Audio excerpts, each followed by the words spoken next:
showing examples of where it has worked in other schools, you know, how it can actually help you with your day-to-day activities. But I don't know if we're convinced whether, I mean, some people will never want to do it, you know, even if you show them all of these things. We haven't solved that.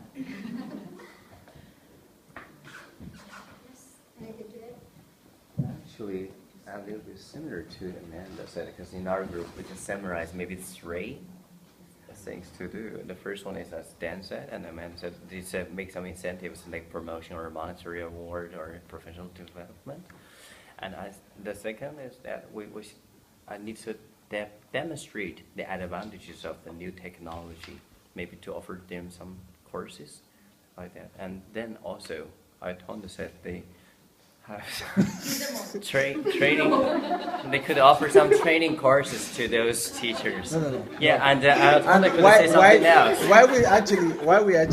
Why Dan was actually laughing? Dan is like, we're actually talking about mostly teachers in the 21st century actually have this idea that it is really normal to have technology in school, and they actually be working with it than the old teacher. And that's where Dan said maybe some of them died from the chalk. Because we're actually talking about the chalk does how it's and he said it causes a fever, and Dan is just No, I didn't say. Oh, thank you for listening. Yeah, it's good. We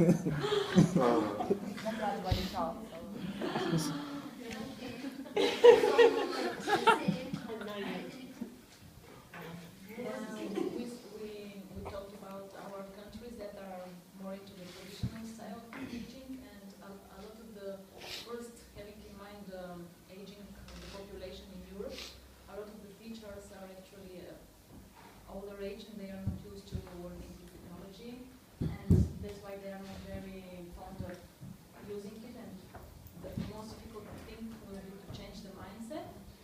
But this is also something that will take a lot of time. Also, the money incentive, the countries actually don't invest in a lot in education and increasing the salaries.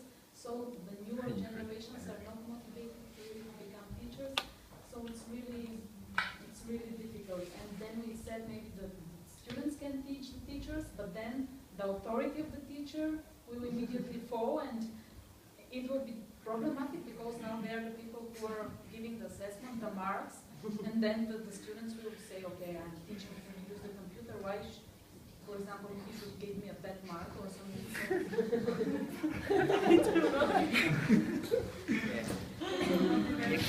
You can bargain with this.